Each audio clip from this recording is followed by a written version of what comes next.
वृंदावन से यमुना पार माठ की ओर जाने पर रास्ते में आता है बेलवन। पूर्व काल में यहाँ बेल के वृक्षों का घना जंगल हुआ करता था। इसी कारण इस स्थान को बेलवन के नाम से जाना जाता है। बेलवन में ही है महालक्ष्मी ग्राम, जहाँ स्थित है माता महालक्ष्मी का मंदिर। कहते हैं इस स्थान पर माता महालक्ष्मी आज भी गोपी भाव पाने के लिए तपस्या कर रही है। महालक्ष्मी मंदिर की प्रख्यात कथा के बारे में यहाँ के पुरोहित बताते हैं कि जिस समय व्रज में भगवान श्री कृष्ण ने अवतार लिया, उस समय सभी देवगण विभिन्न रूप धरकर वृंदावन में आकर बस गए, जिससे देवलोक खाली खाली सा दिखने लगा। जिस समय महादेव भी महाराज के दर्शन करने के लिए वृंदावन भूमि के लिए चल दिए, तो माता महालक्ष्मी को शंका हुई कि आखिर सभी देवगण कहाँ और क्यों जा रहे हैं। इस शंका के निवारण के लिए माता महालक्ष्मी ने भगवान विष्णु से प्रश्न किया कि सभी देवगण देवलोक छोड़कर वृंदावन में क्यों जा रहे हैं। भगवान श्री हरि विष्णु ने माता महालक्ष्मी को बताया कि वृंदावन में एक 8 साल का बालक महारास कर रहा है, वही देखने सब देवगण वहां जा रहे हैं। माता महालक्ष्मी को इस बात पर विश्वास नहीं हुआ कि एक 8 वर्ष का बालक महारास का आयोजन कैसे कर सकता है। अपनी उत्सुकता को शांत करने के लिए तथा महारास देखने के लिए माता महालक्ष्मी भी वेंकुट से वृंदावन के लिए चल दी।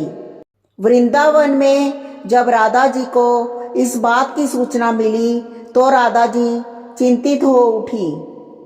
उन्हें चिंतित देख श्री कृष्ण ने उनसे उनके चिंतित होने का कारण पूछा।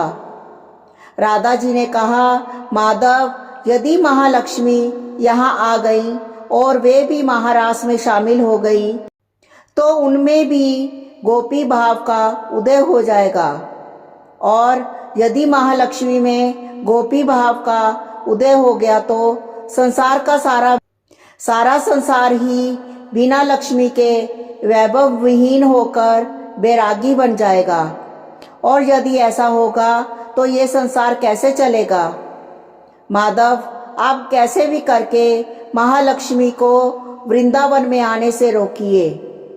माता महालक्ष्मी जब वेलवन पहुंची तभी वहां श्री कृष्ण एक ग्वाल बालक का रूप लेकर आ गए।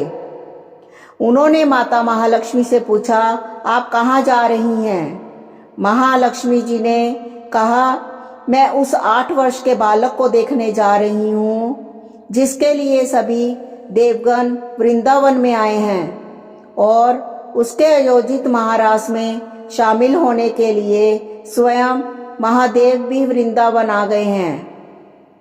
मैं भी उस बालक के साथ महारास का आनंद लेना चाहती हूँ। ग्वाल रूपी श्री कृष्ण ने कहा, आप वृंदावन ही जा सकती हैं। इस बात से महालक्ष्मी जी क्रोधित होकर बालक से बोली, हे ग्वाल, तू शायद मुझे जानता नहीं है। मैं श्री हरि विष्णु की भार्या लक्ष्मी हूँ। मेरे वैभव से संपूर्ण संसार चलता है और तू मुझे जाने से रोक रहा है। तब ग्वाल रूपी श्री कृष्ण बोले, देवी, आप अपने इस घमंड और क्रोध के साथ महारास में प्रवेश नहीं पा सकती हैं। महारास में प्रवेश पाने के लिए आपको इन सब का त्याग करके अपने अंदर गोपी भाव लाना होगा, तभी आप महारास में प्रवेश पा सकती हैं। महालक्ष्मी वहीं पर गोपी भाव की प्राप्ति के लिए तप करने बैठ गई। कुछ समय पश्चात ग्वाल रूपी श्री कृष्ण ने महालक्ष्मी जी से कहा, देवी, मुझे भूख लगी है, कुछ खाने को दीजिए। महालक्ष्मी ने कहा, मेरे पास तो यहाँ भोजन के लिए कुछ भी नहीं है। फिर महालक्ष्मी ने अपनी साड़ी से अग्नि उत्पन्न कर ग्वाल रूपी श्री कृष्ण के लिए खिचड़ी। पुरोहित जी कहते हैं आज भी महालक्ष्मी वहीं पर तप कर रही हैं। आज भी ग्वाल रूप में श्री कृष्ण उनके पास बैठे दिखते हैं तथा उन्हें खिचड़ी का भोग लगता है। पौष मास में हर गुरुवार के दिन यहाँ मेला लगता है और जगह जगह चूल्हा बनाकर खिचड़ी तैयार कर भोग लगाया जाता है तथा प्रसाद बांटा जाता है। दोस्तों, आपको ये जानकारी अच्छी लगी हो तो हमारे चैनल को लाइक करें